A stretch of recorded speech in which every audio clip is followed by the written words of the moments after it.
కాకినాడ జిల్లాలో ఉప్పాడ తీరంలో కాలుష్యంపై deputy CM Pawan Kalyan సమీక్ష నిర్వహించారు. సచివాలయంలో అధికారులతో సమావేశమయ్యారు.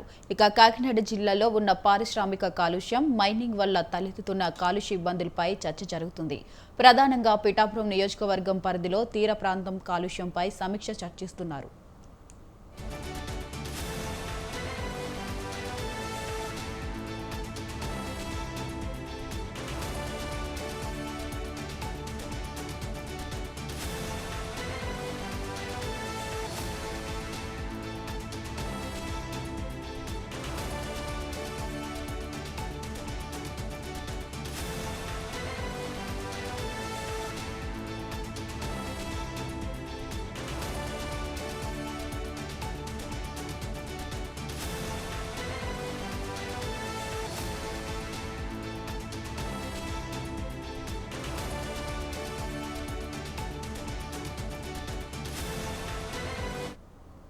కాకినాడ జిల్లాలో ఉప్పాడ తీరంలో కాలుష్యంపై డిప్యూటీ సీఎం పవన్ కళ్యాణ్ సమీక్ష నిర్వహించారు.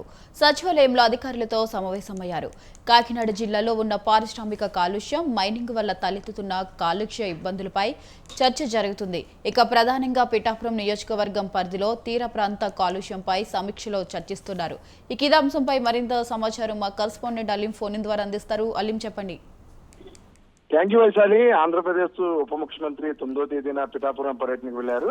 ఈ సందర్భంగా స్థానికంగా ఎవరైతే మత్స్యకారులు ఉన్నారో వారందరూ పెద్ద ఎత్తున ఆందోళన కార్యక్రమాలు నిర్వహిస్తున్నారు. ఏదైతే పారిశ్రామిక సంస్థలు ఉన్నాయో వారు సంబంధించిన వేస్ట్ నీటిని అంతా కూడాను సముద్ర మార్గంలో వదలటం ద్వారా ఆ ప్రాంతంలో చేపల వేట అనేది అసలు చేసుకోవట్లేదు. మత్స్యకారులందరూ కూడా తీవ్ర ఇబ్బంది పడుతున్నారు.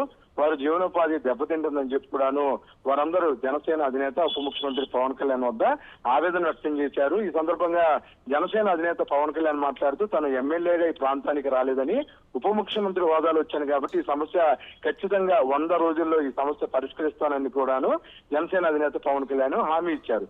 యాక్చువల్ గా ఏదైతే పిఠాపురం నియోజకవర్గం ఉప్పాడ, కాకినాడ తీర ప్రాంతానికి సంబంధించి ఆ ప్రాంతంలో ఎక్కువగా పారిశ్రమల నుంచి కూడా పెద్ద ఎత్తున పొల్యూషన్ వెదజల్లే సంస్థలు ఎక్కువ ఉన్న నేపథ్యంలో వాటి వాటర్ అంతా కూడా సముద్రంలో వదలటం వల్ల చేపలు అక్కడ ఆ ప్రాంతంలో పెరగకపోవడమే కాకుండా సుమారు 10 నుంచి 20 కిలోమీటర్ల వరకు కూడా ఈ పొల్యూషన్ ఎఫెక్ట్ వల్ల ఆ ప్రాంతంలో చేపలు ఏవి కూడాను తమ మత్స్యకారులకి వేటకి ఉపయోగపడట్లేదని చెప్పుకున్నారు. వారు ఆగ్రహం వ్యక్తం చేశారు. అలాగే ఆ ప్రాంతంలో చేప పిల్లలు కూడా కనుగొనలేని పరిస్థితి నెలకొందని కన్నీరు మున్నీరుగా జనసేన అధినేత ఉప ముఖ్యమంత్రి పవన్ కళ్యాణ్ వద్ద మొన్న 9వ తేదీన వారందరూ మత్స్యకారుల కుటుంబాలందరూ కూడా ఆవేదన వ్యక్తం చేశారు. ఈ నేపథ్యంలో ఈ రోజు శనివారం యాక్చువల్ గా సెక్రటరీ అన్ని కూడా ఈ ప్రాంతంలో సెలవులు ఉంటాయి. ఉద్యోగస్తులు కూడా ఎవరు అందుబాటులో ఉండరు. కానీ ప్రత్యేకించి జనసేన అధినేత ఉప ముఖ్యమంత్రి పవన్ కళ్యాణ్ ఈ రోజు సమావేశాన్ని నిర్వహిస్తున్నారు.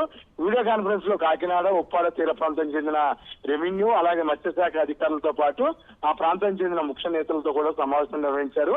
ఖచ్చితంగా కాలుష్యాన్ని వెదజల్లే పారిశ్రామిక కంపెనీలు ఏవైతే ఉన్నాయో వాటికి నోటీసులు ఇవ్వాలని సూచించారు. అయితే ఇక్కడ 2 ఆప్షన్లని రైతులు, రైతులకి ఆయన చెప్పడం జరిగింది.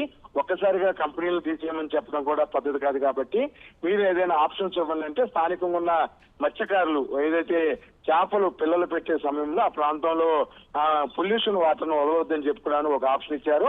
అలాగే ఏదైతే చేపలు వేటకి వెళ్తున్న ప్రాంతాల్లో మురుగునీరుని శుద్ధి చేసి మంచినీరు అంటే దాని పొల్యూట్ అయిన నీరుని సరిచేసి సముద్రంలో వదలాలని చెప్పి కూడా 2 ఆప్షన్లు ఇచ్చారు. ఆ 2 ఆప్షన్ల మీద కూడా ఈ రోజు ఉప ముఖ్యమంత్రి పవన్ కళ్యాణ్ అధికారులతో మాట్లాడుతున్నారు. Vaishali. Right, thank you Aleem, thanks for the updates.